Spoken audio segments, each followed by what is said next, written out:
Olá pessoal, tudo bem com vocês? Aqui quem fala é professor Lauriston Soares. Eu sou biólogo, especialista em hematologia clínica e atualmente eu sou docente das disciplinas de anatomia humana e anatomia de cabeça e pescoço para os cursos de graduação da Universidade Estadual da Paraíba. Então, sem mais delongas, eu queria abrir o meu software de anatomia 3D para que assim eu pudesse descrever alguns acidentes anatômicos que devem ser importantes para a anatomia aqui craniofacial. Então, aqui nessa imagem, eu estou descrevendo o que para vocês? Eu estou descrevendo aqui a região da face. E nessa região da face, ela é composta por vários ossinhos, que nesses mesmos ossinhos a gente encontra também acidentes anatômicos, que esses acidentes anatômicos são descritos como áreas propensas para saída de alguns nervos, saída ou entrada de alguns vasos sanguíneos, ou uma área também para inserção de alguns músculos, né? Então, a gente pode descrever que os acidentes anatômicos são estruturas irregulares que são compostas aos ossos e que esses acidentes anatômicos, eles vão trazer uma funcionabilidade extremamente importante para o sistema esquelético. Assim como a gente também pode encontrar esses acidentes anatômicos dispostos em órgãos também, né? No coração, por exemplo, a gente também tem os acidentes anatômicos do coração. Mas aqui nessa videoaula a gente vai ver os acidentes anatômicos que estão voltados para a estrutura crâniofacial. Então, a gente começa a descrever essa imagem aqui, né? A gente aqui vai ter como constituinte esse osso frontal. Esse osso frontal, ele vai ter aqui, ó, ele é constituído por um osso pneumático, né? Ele é um osso mais pneumático. Esse osso, a gente consegue observar que ele tem várias porosidades.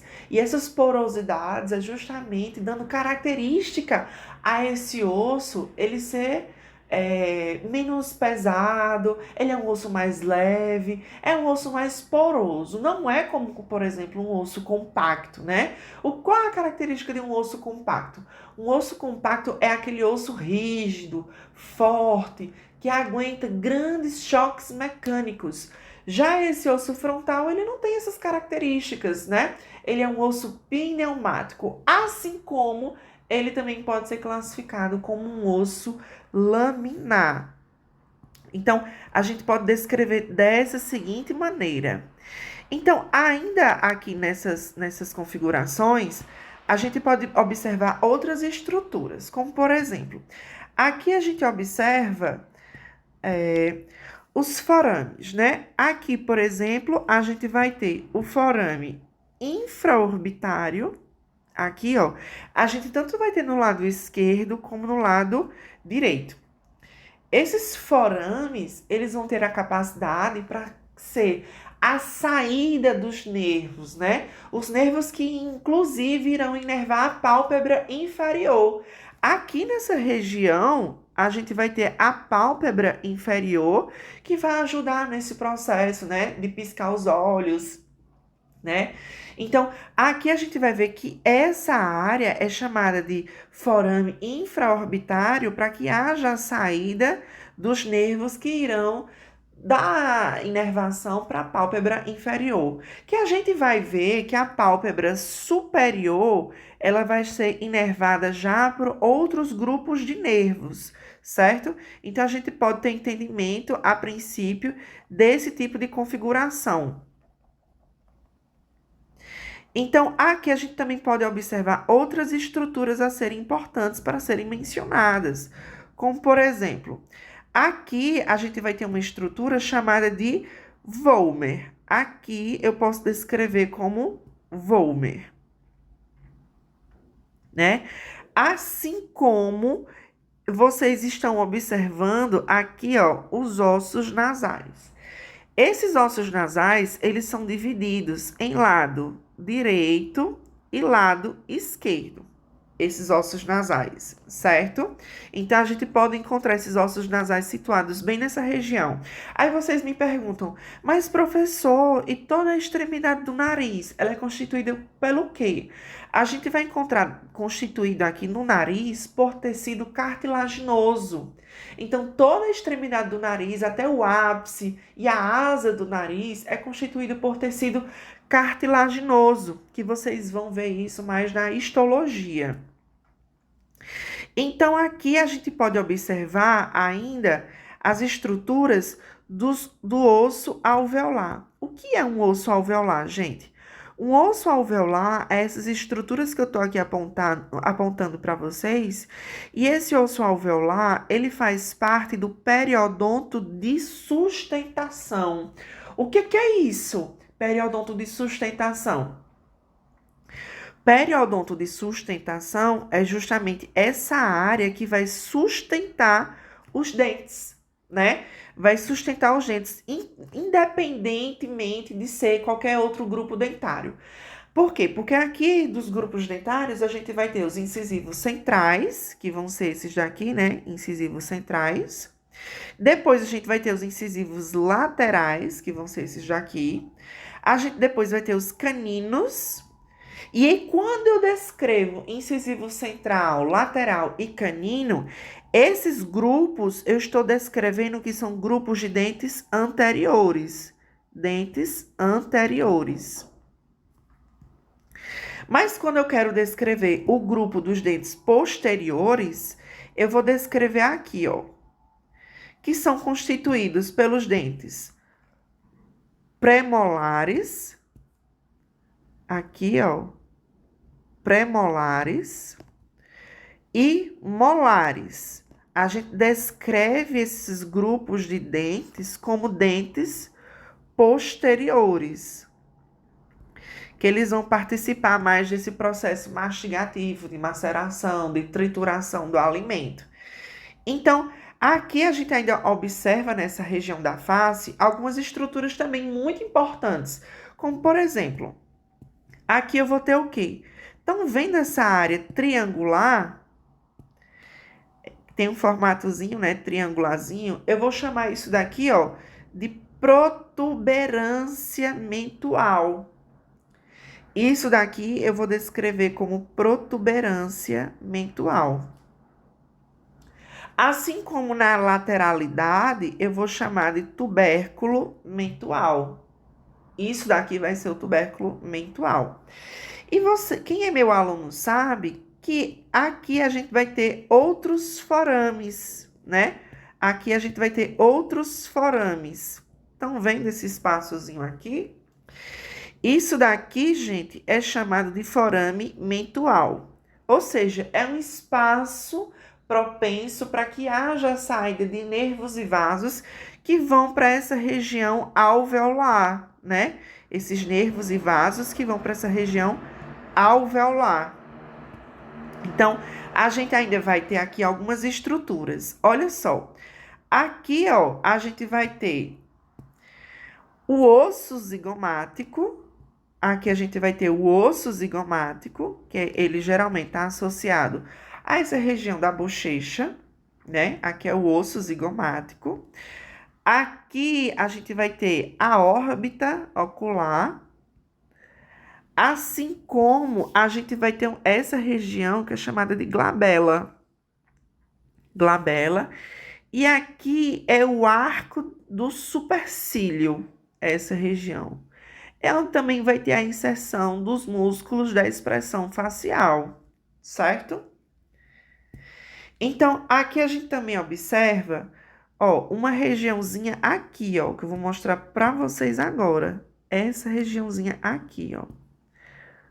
Isso daqui.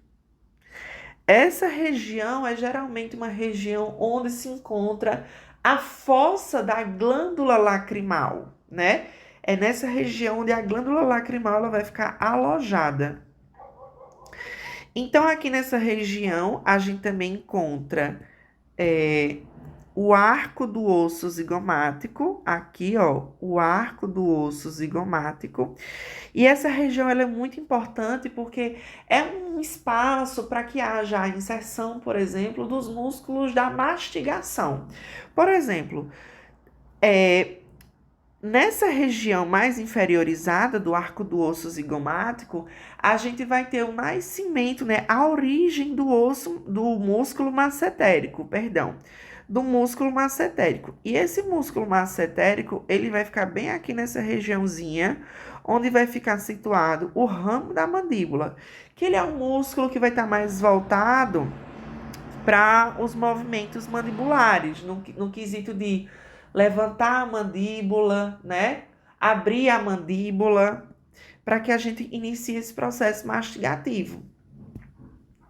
Então, aqui falando sobre a mandíbula especificamente, a gente encontra o ramo da mandíbula, aqui, ó, o ramo da mandíbula, aqui é o ramo da mandíbula.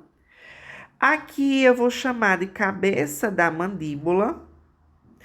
Aqui eu vou chamar de processo coronoide. Aqui eu vou chamar de incisura da mandíbula. Aqui eu vou chamar de meato acústico externo. E eu acho que é bem sugestivo, né? Isso aqui, gente, é o espaço para que haja, né, o desenvolvimento do ouvido, né? Aqui, ó, nessas suturas, eu vou ter a delimitação para a formação do osso temporal. Aqui eu vou descrever como osso temporal, né? Ó a protuberância mentual aqui, ó, a protuberância mentual. Aqui eu vou descrever como o ângulo da mandíbula, ângulo da mandíbula. Estão observando essas estruturas? Olha o osso ióide aqui, ele é o único osso que fica suspenso, né, aqui no nosso corpo. Ele é um osso que, na verdade, a funcionalidade dele é para que haja a inserção dos músculos que vão formar aqui o assoalho, né, que é o músculo gástrico, por exemplo, ele vai ficar inserido nessa região. Mas isso é papo para outra videoaula. Aqui a gente vai ter outro ossinho. Esse ossinho aqui a gente vai chamar de processo estiloide. É um acidente anatômico. Aqui nessa região a gente vai chamar de processo mastoideo. E entre o osso mastoideo e o processo estiloide, a gente vai ter uma área que a gente chama de processo estilomastoideo. Processo estilomastoideo. Acho que todo mundo conseguiu entender, né? Processo estilomastoideo nessa área que fica por baixo, inferiormente ao meato acústico externo, né? Então, aqui a gente ainda vai encontrar alguns ossos, né? Aqui a gente vai encontrar alguns ossos. Ó, como por exemplo, aqui a gente vai encontrar o osso frontal ainda nessa região. Aqui é o osso frontal. Aqui são os ossos parietais. E aqui a gente encontra as suturas. E o que é importante de falar sobre essas suturas? É que essas suturas, quando o indivíduo ainda é criança, né? Quando é muito bebezinho, recém-nascido, essas suturas, elas ainda não estão formadas. Esses ossos, em outras palavras, eles estão separados, né?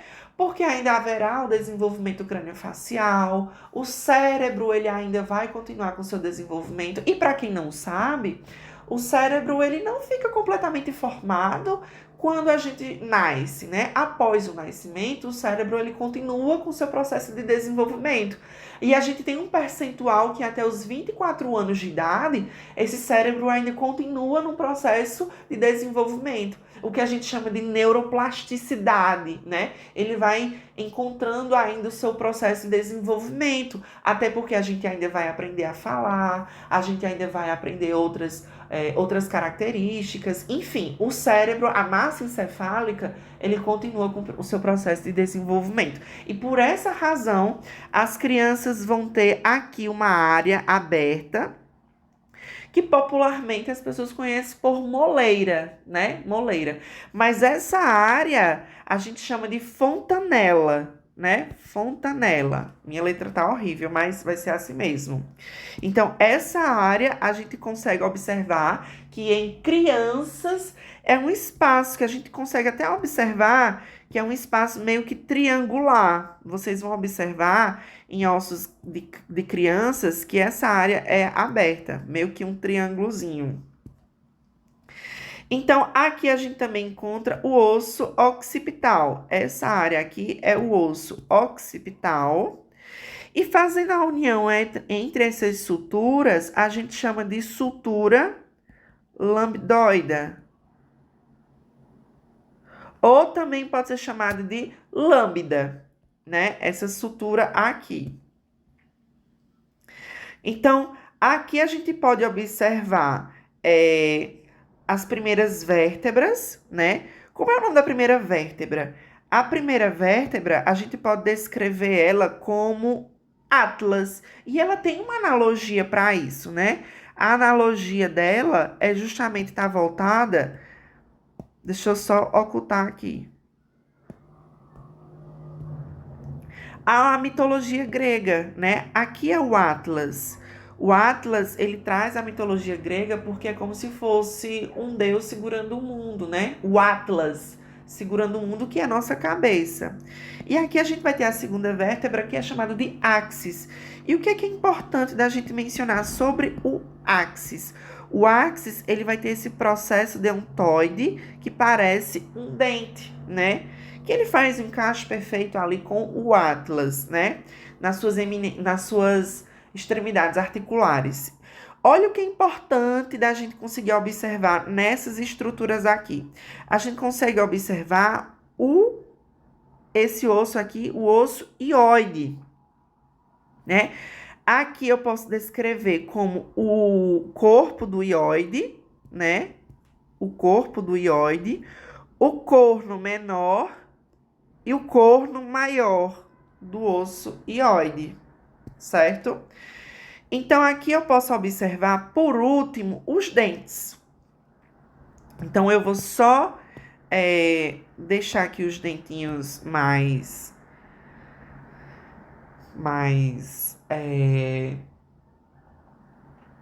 isolados, né? Aqui, ó, a gente pode observar a arcada dentária, que ela é composta por 32 dentes em adultos.